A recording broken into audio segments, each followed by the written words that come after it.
Hi, and welcome to another conversation with Econolicy Africa. My name is Balisa Mambi. I am a team lead for competition policy at Econolicy Africa, and I will be leading the conversation for today. Today, I'm joined by two wonderful guests from the Competition and Tariffs Commission of Zimbabwe. Maybe before we even proceed with the conversation, let me also give my guests an opportunity to introduce themselves. Maybe firstly, let's give an opportunity to Ms.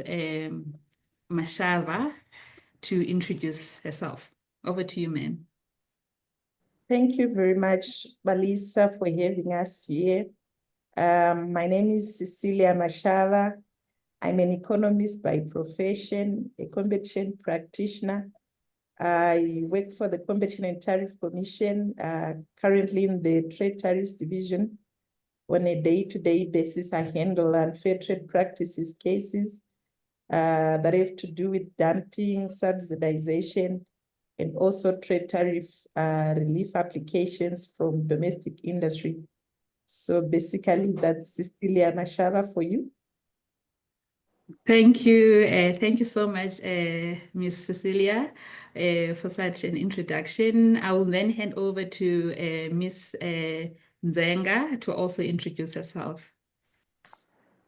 Thank you, Balisa, for the opportunity that you have given us today. So my name is Calistar Dzenga, also an economist by profession. I work for the Competition and Tariff Commission, and I'm a competition practitioner by way of background. I am in the Mergers and Acquisitions Division of the Commission, handling all measures that are notified to the Competition and Tariff Commission. I have a number of years of experience within the Commission. That's like what I can say as a way of background. All right. Thank you. Thank you so much. Thank you so much, Ms. Nzenga. Once again, a warm welcome to our wonderful guest. Thank you so much for taking time to join us for this policy conversation. I do believe we will get some interesting takeaway points from this discussion. So the theme of discussion for the day is fair markets and consumer welfare in Zimbabwe. But maybe before we get into the questions, let me firstly issue a disclaimer that the views expressed here are solely our own views, and they do not represent the views or opinion of the organizations that we work for. So yeah, so let's get right into it, ladies. So maybe to start the whole conversation, it's important for us to first answer a question on why is there a need to advocate for fair and competitive markets in Africa. I will allow Ms. Mashava to come in on this question. Thank you very much for that question, which is quite a good question for our viewers, most of whom do not understand what competition is all about, its role in our economies, and most importantly in Africa. Let me start by saying advocating for competition law is of paramount importance to Africa as it plays a critical role in advancing the Africa Union's agenda towards the Africa that we want.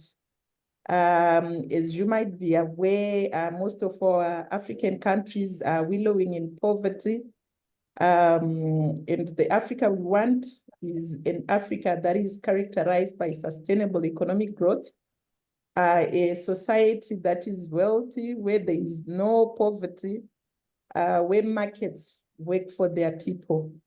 As we continue to face these challenges as the African continent, issues to do with poverty, inequality, underdevelopment, I believe competition law provides the necessary framework to address market distortions and ensure a level playing field for businesses, especially the small and medium-sized enterprises. I know in Zimbabwe, our markets are mostly serviced by the small and medium enterprises, and these are crucial to job creation and economic diversification. And for Africa, what we basically need is to transform our economies. And when we talk about economies, we are talking about the markets that provide the various goods and services consumed in those respective markets and markets that contribute to the gross domestic products for our countries. I would like to share with you some statistics provided by the African Development Bank relating to the situation in our African countries. The AFDB in one of its reports said that nearly 60% of our African population lives on less than $2 a day, and approximately 40% of the population lives in extreme poverty. If you look at sub-Saharan Africa, it is characterized by poverty. And for us as the African continent, to transition from poverty to a wealthy economic society, we need competition rules that address market distortions to enable our markets to work for our people, for our markets to be efficient and serve the people that benefit from these markets. So for African countries, competition policy and law is important, as many consumers already face poverty and limited purchasing power. Practices such as cartels result in inflated prices that exacerbate economic hardships. It makes the livelihood of our citizens to be worse. For example, essential commodities such as fuel in most of our African countries, medicines, health services, the basic commodities themselves are often the targets of cartelization, and the result is that most of our citizens cannot afford these basic commodities, increasing the cost of living for people who are already vulnerable. So rules that prohibit cartelization of markets become important. So by enforcing competition laws, the African countries can prevent such practices, lower the cost for consumers, and ensure that essential goods such as food, healthcare remain affordable and accessible to our citizens. One critical issue when we talk about the African continent is the integration that we envisage under the auspices of the African Continental Free Trade Area, where we expect trade liberalization to enable the African continent to achieve sustainable growth and development. Competition becomes important in these markets to ensure that the benefits that are expected to accrue from trade liberalization are not negated by anti-competitive practices in markets. So competition law is very important in our markets. It makes our markets work for our people. It makes markets to be efficient, industries to be innovative. As they are exposed to competition, they are forced to improve their processes, come up with new products, innovative products, improve the way they do their businesses for our industry to become competitive, even as they face competition that is coming out from other markets that are outside the African continent. So I basically believe that if we are to achieve the goals of inclusive and sustainable development, create the Africa that we want, we need to foster competitive markets. So competition law that supports development of robust industries, that strengthens regional value chains, facilitates the creation of quality jobs, and ensure that investors consider the African continent to be the destination for investment, I think this is good for our continent. This is good for our countries to enable that we move towards the economic transformation that we need for all our countries, our nations. So basically, competition law is the way to go for us to achieve the Africa that we want. I think I've captured all. If Calistar has something to add, basically, I think competition is important, and we need to advocate for competition at all levels, starting with it's the micro level, macro level. Even when our governments are coming up with policies, they need to come up with policies that promote competition in all sectors of our economies. Thank you very much, Balisa, for that question. Thank you so much, Ms. Mashava, for such a comprehensive and insightful answer. And maybe, Ms. Mashava, having discussed the importance of fair and competitive markets in Africa, you can also touch on the broader vision of the Competition and Tariffs Commission in Zimbabwe. So I understand that the Competition and Tariffs Commission has a vision of a Zimbabwe with fair markets, vibrant industry, and enhanced consumer welfare by 2020. So do you think that Zimbabwe is closer or further from achieving this goal? Are you on the path to achieving this goal? And how has the experience in terms of achievements and challenges encountered in achieving this goal? How has it been?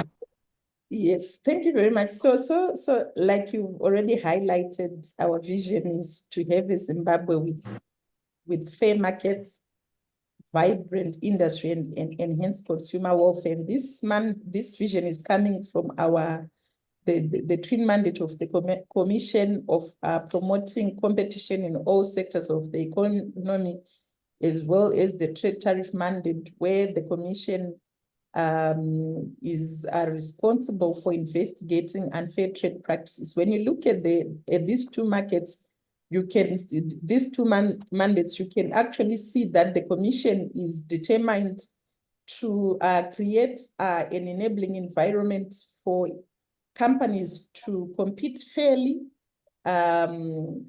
both locally and also when they are competing with regional firms or international firms. Because if you look at the trade remedies mandate, where the Commission is responsible for investigating unfair trade practices such as dumping and subsidization, that is critical towards achieving a fair playground for our Zimbabwean industry, so that we can have vibrant industry. So let me say that we are progressively moving closer to achieving this vision, but the journey is not easy.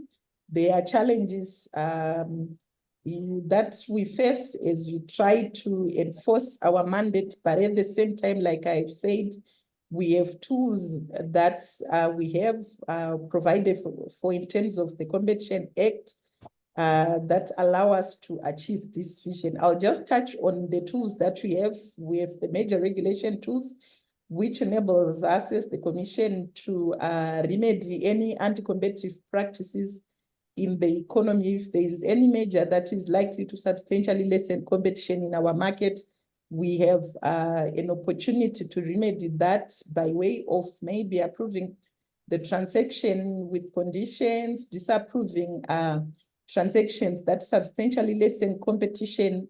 And also we have rules against restrictive business practices, such as cartels and abuse of dominance. And we also conduct advocacy activities that enable us to deal with any anti-competitive practices where we are not using the enforcement tools that are provided for in the Act. I'll also explain more on the trade remedies mandate, because I'm sure most competition authority in our nations do not deal with these unfair trade practices, which to me, from experience, I think there are also competition matters when we deal with issues to do with dumping, where we can have products coming from other countries at prices that are lower in the home countries for the exporting companies than the prices that they are charging to our own market. I will consider that to be almost similar to predation, because that is the effect of restricting competition for our own domestic industries. So we have the anti-dumping tools that we use as the Commission to remedy the unfair trade practices that emanating from pricing strategies by our regional and international partners whom we compete with at a localized level. And also, I know in competition, the issues to do with subsidies granted by the government also create uneven playfields for companies that are competing with subsidized exports. And as a commission, we also have the necessary remedial tools in the form of countervailing measures, which we use to address the unfair or the anti-competitive effect of subsidies in our market. So just to share the cases that we've handled in trying to achieve this mandate, we've handled a number of restrictive practices. Calistar will talk about some of the measures that we've handled that we deem to have contributed towards achieving this vision.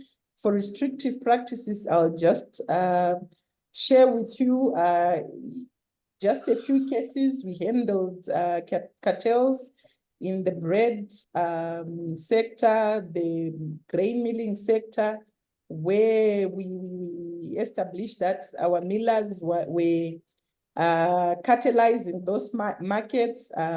We also handled issues to do with a refusal to deal abuse of dominance in the form of exclusionary conduct. One of our beverages, like the dominant beverage supplier in Zimbabwe, was collecting crates that are used by competitors in distributing their products. It was stocking them at its own warehouses to the detriment of its competitors.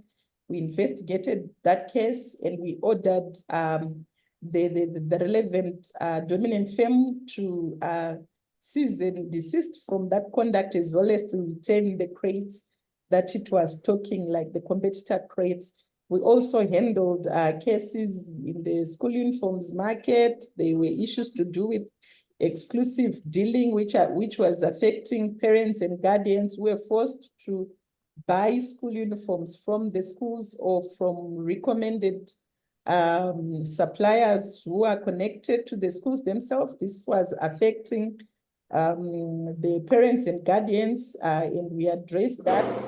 And also we have another case in the stock feeds and day-old chicks market. There were issues to do with tied and conditional selling of day-old chicks and stock feeds. And we also remedied that through cease and desist orders. And we think that these are strides that we've made in addressing anti-competitive practices and restrictive business practices. And we are on the path to achieving our vision. But I'll just say that we still have a number of challenges that we are facing in enforcing competition law. I'm sure these are common to all other competition authorities, issues to do with limited awareness among domestic industries about competition laws, trade remedies, tools that are available to them that protect them from anti-competitive practices. We continue as the Commission to undertake advocacy and awareness programs to ensure that we raise awareness with the stakeholders, the people that we serve. We also have difficulties in gathering data to support investigations. I think this is a common challenge with all competition authorities. investigations are not easy. When you're undertaking don't raise, you experience a lot of challenges. It's competition law enforcement is not easy. So I think we are making efforts to address these challenges. We have also other challenges where sometimes the relevant law, the enabling legislation, there might be some weaknesses that you realize as you're enforcing the law.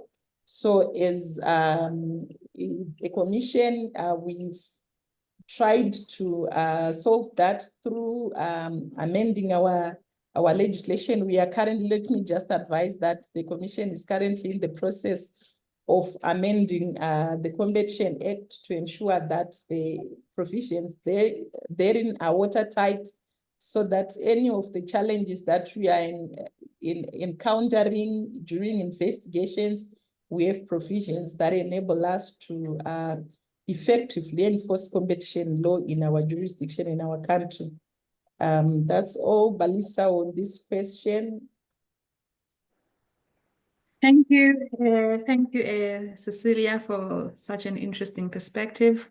It is actually good to know that as an authority, you are actually moving towards the right direction or the great path, despite some of the challenges that you've just highlighted. And maybe to move to our next question. I understand just now, Ms. Mashava just mentioned that measures are one of the key important tools that you utilize as an authority to address some of the anti-competitive practices in the markets.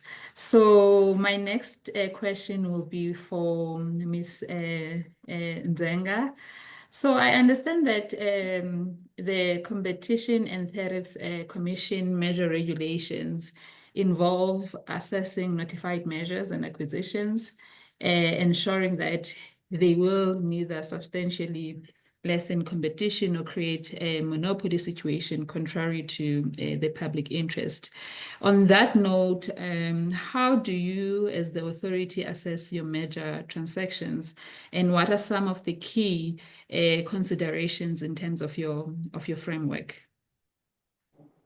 Thank you, Balisa, for that question. So maybe just to start, our major assessment framework is guided by the provisions of the Competition Act, Chapter 1428, which provides for major regulation. And let me also highlight to say that not all major transactions are notifiable to the Commission and are subject to assessment by the Commission, but only those transactions that meet the thresholds can then be notified, and our current thresholds are pegged at 1.2 million US dollars in terms of revenue, and in terms of combined assets of both merging parties, and this revenue should be derived from the Zimbabwean market.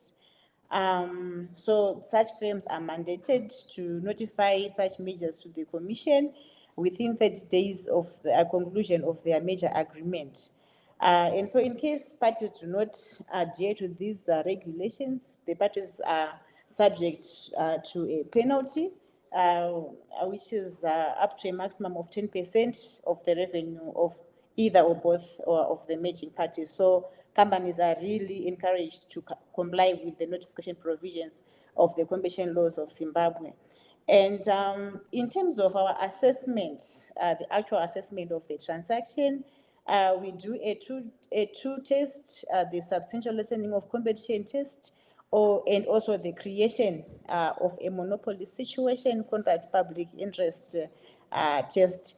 And let me also like to say that the factors that we consider in assessing such transactions are in no way different from most jurisdictions, as far as I know, within the region. And just to highlight some of them, we look at market shares and concentration. We also look at barriers to entry in the market, like and expansion, like the ease of entry, to say if a merger is going to take place in a marketplace with high barriers to entry, we consider it to be under competition, because we know that following the merger, there won't be ease of entry by other competitors to be able to probably thwart competition in that market and anti-competitive practices emanating from the merging parties. We also look at the acquisition of market power to say, by this measure, is the transaction going to result in the merged entity having market power?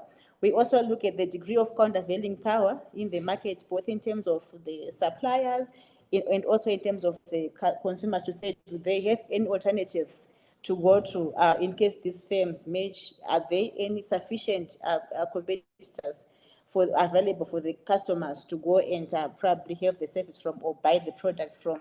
And we also look at the levels of import competition in the market to say how significant is import competition. Can we really say import competition is going to usher effective competition to the merged entity?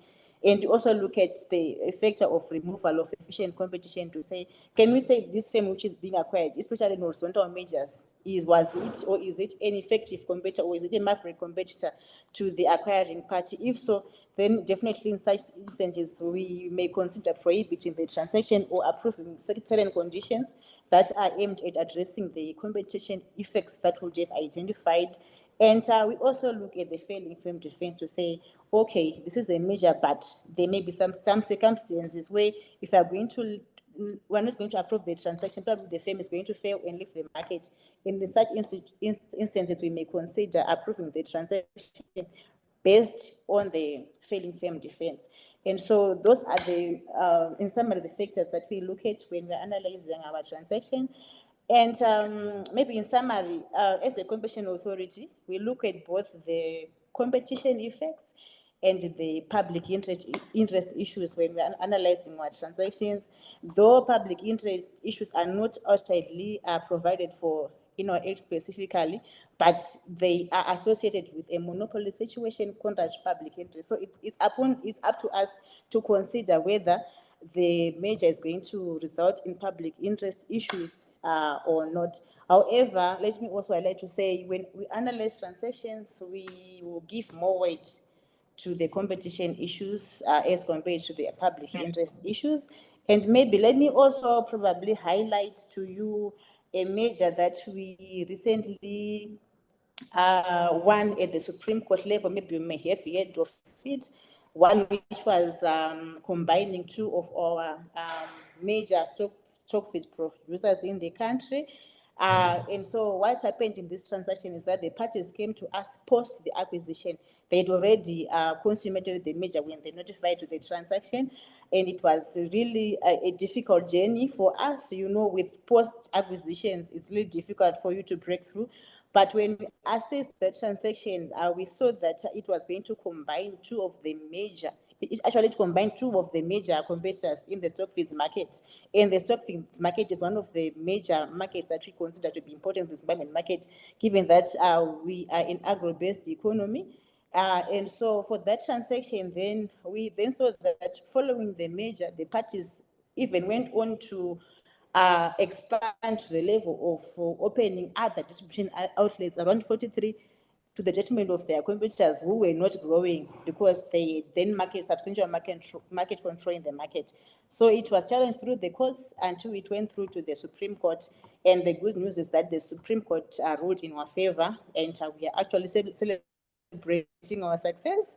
And we think that in terms of merger enforcement, we are really doing our best. So, Balisa, in summary, this is what we look at when we are analyzing merger transactions. All right. Interesting. All right. Thank you so much. And maybe just to move to my next question, to just further touch on the issue of conditions, or let me say maybe remedies that you normally impose in these merger transactions. So what type of remedies have you put forward to address some of the competition concerns that arise in your merger transaction to encourage and promote fair competition in Zimbabwe?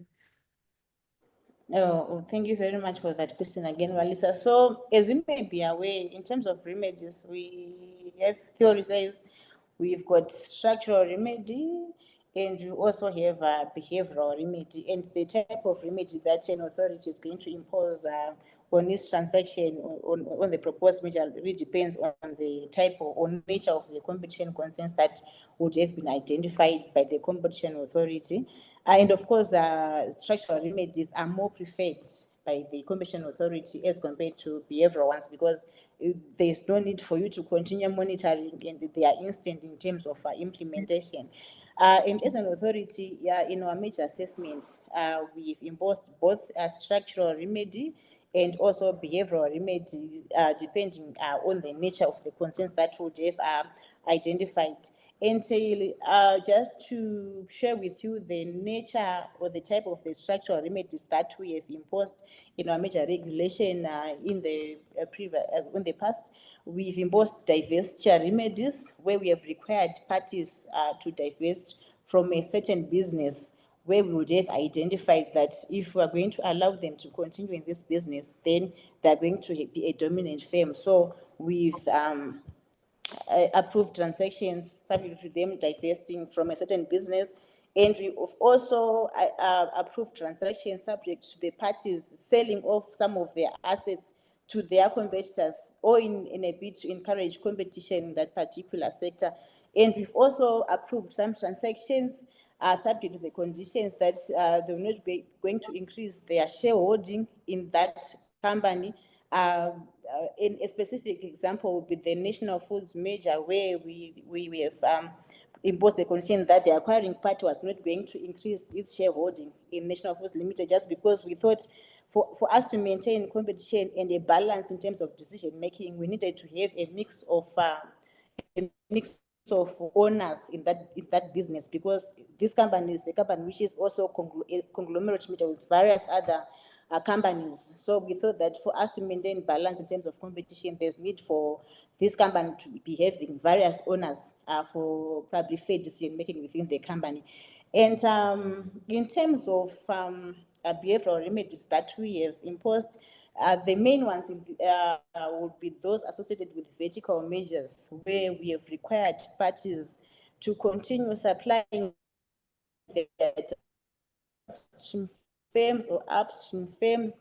That is basically for them not to engage in for eliminate their competition.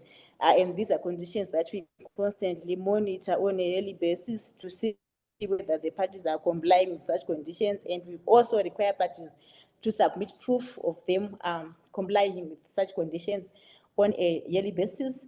And one interesting case that we have handled in the past is probably you've heard of the Coca-Cola Cadbury Schweppes merger, where we have required the acquiring firm, the merged entity, to continue producing the Calypso brand, because this brand was considered by customers to be a very good brand. So our fear was that following the transaction, probably they were just going to abandon that brand and just produce the Mashava brand. So we've imposed that condition to say continue producing the Calypso brand for the benefit of the customers. And in the mining sector, Zimbabwe is a mining hub, as you may be aware, and we've handled various transactions in that sector. And just to highlight, to say, in the mining sector, there's not really much of competition issues, given that we don't have the local market in Zimbabwe in terms of supplying our minerals. The prices are mainly determined on the international market. So in terms of competition issues, really, they are insignificant. So we have shifted to public interest considerations, and we have imposed conditions that are behavioral in nature, to say, because mining activity results in environmental degradation, we have imposed conditions for the merging companies to continue engaging in CSR programs, and also to do infrastructure development in the communities that they serve. And one of our breakthrough point is to say that in terms of value addition, like Cicilia said, to say we envisage a Zimbabwe with vibrant industry. We have also recommended to say the merging parties should engage in value addition, because previously the companies were exporting the minerals in their raw form. So we saw that in terms of Zimbabwe, we will not really benefit from these measures if we are going to allow them to continue exporting the minerals. So one of the conditions that we have put going forward is that they should invest in machinery and equipment that will ensure that they are going to value add those minerals so that we export them as value-added minerals. And we are pleased to note that even the government then legislated our condition, and now it's a requirement for every mining company, especially in the lithium sector, to value-add minerals before they are going to export them to other countries. That's all I can say on this question, Balisa. Thank you. All right. Thank you so much. Thank you so much, Ms. Dzenga, for that answer. And I think as we also on that topic of mergers, I think also one of the topics that we have seen being discussed in the competition space over the years is the issue of border merger transactions and enhanced coordination between authorities.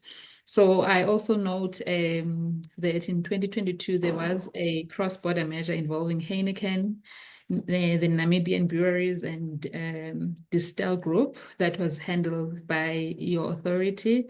I would actually say it was actually one of the biggest measures given some of the competition issues that emanated from it. And also I saw some of the remedies that were proposed as part of that transactions. I stand to be corrected, but in as far as this particular measure is concerned, maybe it's just to understand from your side, what challenges did you encounter as an authority when assessing this type of a transaction? Okay, thank you, Melissa. And you are right to say that this transaction is a big measure. Indeed, it was a big measure, even relative to the Zimbabwean market, to the extent that we then requested the Competition Commission to refer the case to us for assessment in our own jurisdiction in accordance to their, Article 28 of the COMESA regulations. Permit me, Balisa, before I get to speak of the challenges that we have faced in assessing this transaction, let me highlight that since the inception of the COMESA Competition Commission in 2013, the Commission has had a good working relationship with the COMESA Competition Commission, and there has been intense cooperation in terms of major assessment between the two authorities in terms of case handling, both restrictive practices and also major regulation. And so let me also highlight to say one of the major benefits brought about by the inception of the Regional Competition Authority is increased enforcement in respect of Zimbabwe major enforcement, because we have seen other transactions that were not notifiable to the Commission before, they are now being notified to CTC, and you know what it means? Increased revenue base for the Commission and a wider jurisdiction in terms of enforcement. And so this, to me, suggests that the establishment of the COMESA Competition Commission has led to an increase in major activity within the Competition and Tariff Commission. However, in terms with particular reference to this transaction we have highlighted, in Article 24 of the COMESA regulations, as I have highlighted, there's a provision that we can ask for the COMESA Competition Commission to refer a case to us for examination if we feel that it would disproportionately lessen competition in the Zimbabwean market. And so we did that in July 2022, but however, for us, only to realize that we did that after the timelines provided for, because we later realized that we should have requested for that referral within 14 working days of the receipt of the notification from the COMESA Competition Commission. So I can say, in respect of this transition, this is the hurdle that we faced. However, be that as it may, I would say that during the major assessment, there was intense cooperation between the two authorities. There were several engagements, point of clarification in terms of the definition of the relevant market, the stakeholder concerns, and so to the extent that in their decision by the COMESA Competition Commission, all of our concerns that we had raised, really they were covered by the decision that they then later on made, which addressed competition issues that would emanate from the transaction on the Zimbabwean market. However, despite having said that, I think that in general, because we received quite a number of transactions, from Commercial Competition Commission. And the major challenge that we think is there is in terms of the timelines that they give us to assess the transaction. Sometimes they give us 2 weeks to assess the transaction, which to us we think is not feasible, mainly given also the capacity constraints within the commission in terms of human capital. So you be having other local transaction on your desk, and you now have this other commercial transaction to assess within 2 weeks.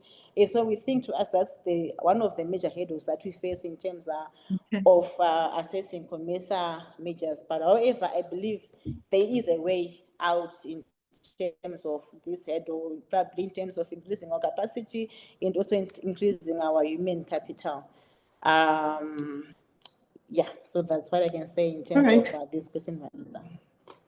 All right, then. Thank you so much. I see that you've already touched on my next question to you, because my next question I was going to ask, what do you think can be done to ensure a smoother path in handling of cross-border transaction and improving coordination between COMESA member states? Yeah.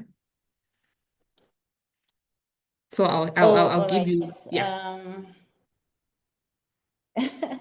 Okay, that's fine.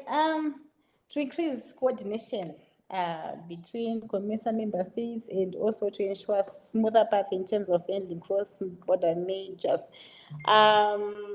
Let me first start by alleging that now that we've established a common market that the COMESA treaty, I think that it is our duty as national competition authorities to make sure that our competition regimes are up to standard, and also the regional competition authority to ensure that there is effective competition enforcement within the region.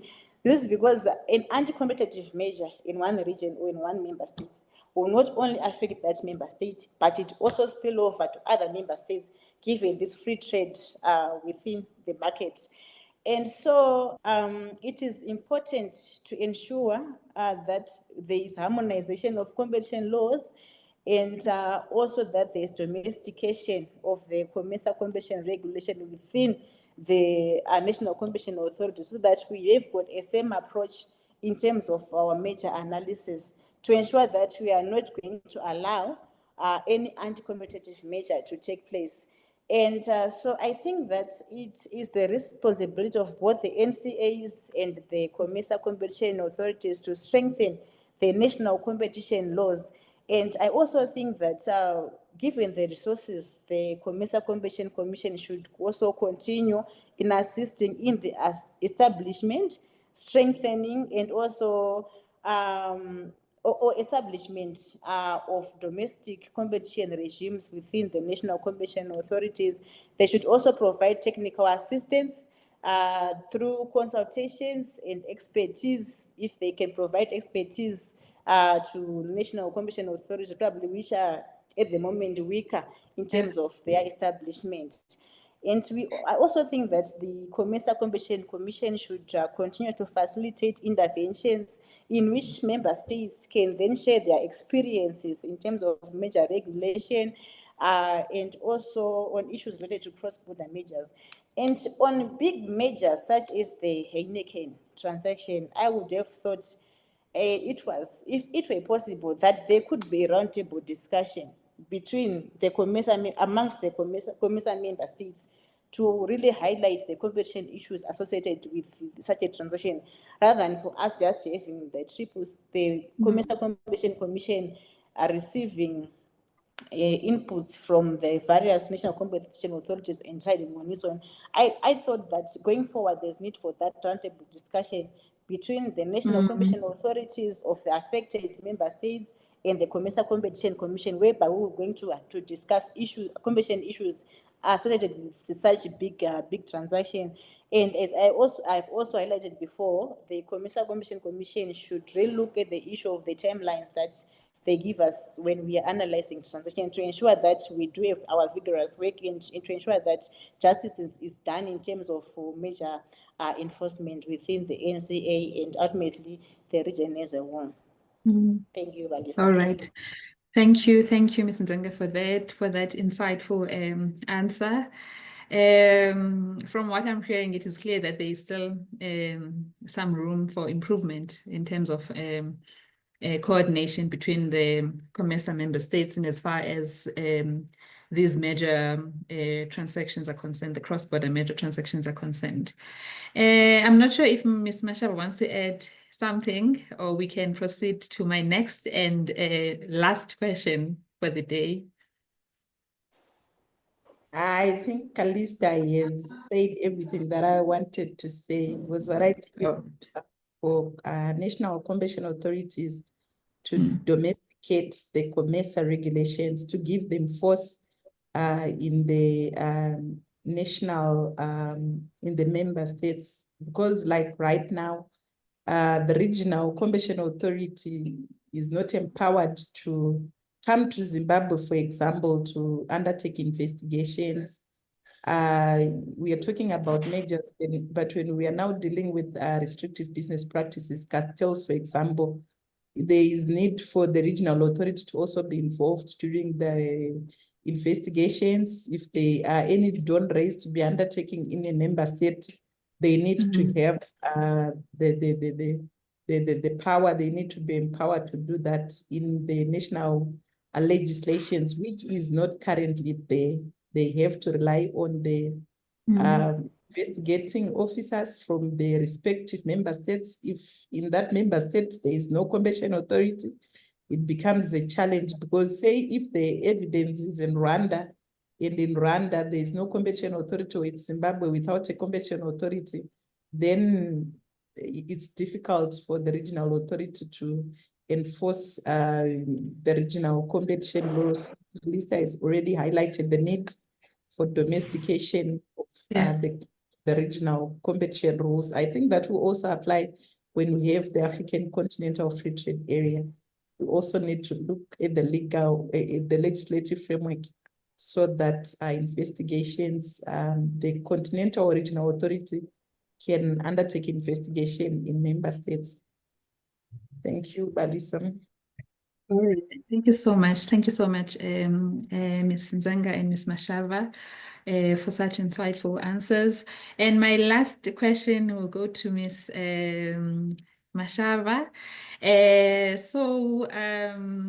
The question is, would you say that women are well represented in the African competition space in Zimbabwe? And what advice would you give to women looking to come into the field? And what organizations are you personally part of that support active women involvement in the African competition space? Thank you very much for that important question. I think it's let me start by commending you for this program that is targeting the women, because I believe that this field, like the competition law and policy field, has been dominated by males for quite some time. And this is progress. I believe women are increasingly making significant contribution to the competition law and policy space in Zimbabwe, in Africa, and worldwide. But I think there is still a need for greater representation and leadership. For Zimbabwe, let me just say, we have a number of ladies who are playing critical roles in the competition law and policy landscape. Examples, we have Calistar here, who was involved in negotiations for the African Continental, the AFCFTA Competition Policy Protocol. Our director, Ms. Ellen Ruparanganda, was the former chairperson for the COMESA Competition Commission. She's the outgoing chairperson. And myself, I've also been involved undertaking training programs in the region. I was one of the facilitators for an African Continental an ACF program where case handlers were trained on issues to do with market definition. Calistar was also involved as a facilitator for those programs that were run by the African Competition Forum together with the Federal Trade Commission. I believe we are represented, but not to that level that we would want, and there is still a need to encourage more women to enter the competition law space, both in technical and leadership positions.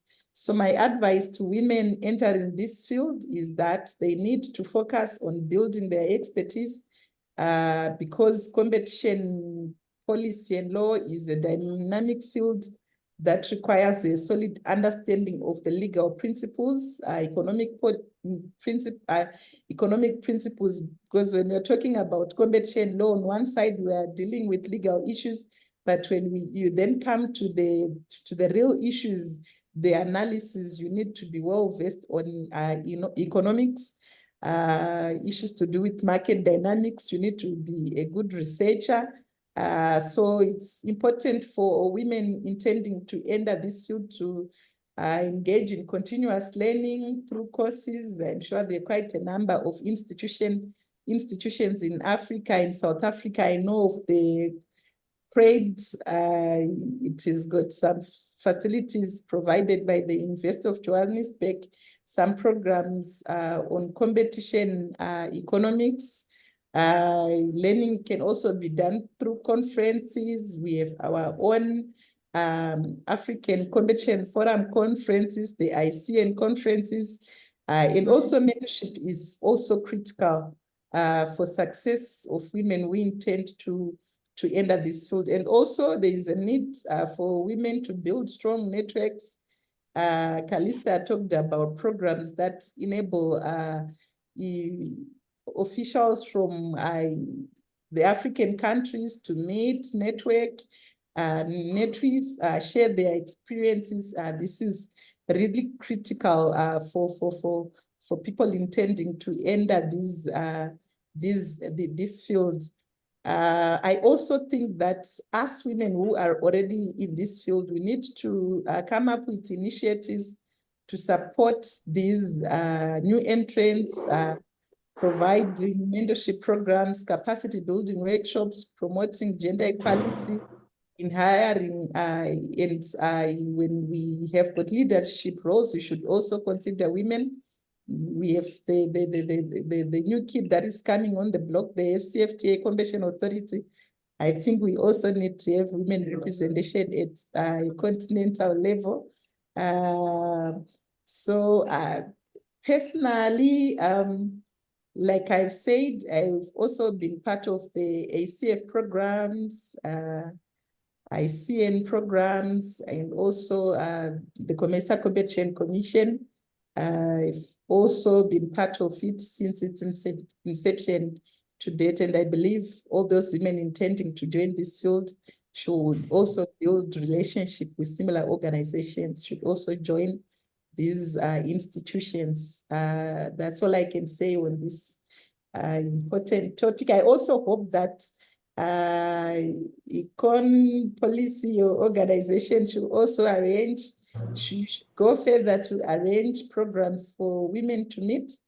Other than these interviews, if you can go a step further, create a platform for women to share experiences and build capacities for women to also take leadership roles and also to also be represented in the competition space. Thank you. Thank you, Ms. Shava, for that. Let me also, again, thank you so much, Ms. Shava and Ms. Dzenga, for joining us and sharing your insights on some of the important competition issues broadly and how they impact or continue to impact Zimbabwe and Africa at large. Yeah, so that is all from us today. Thank you, ladies.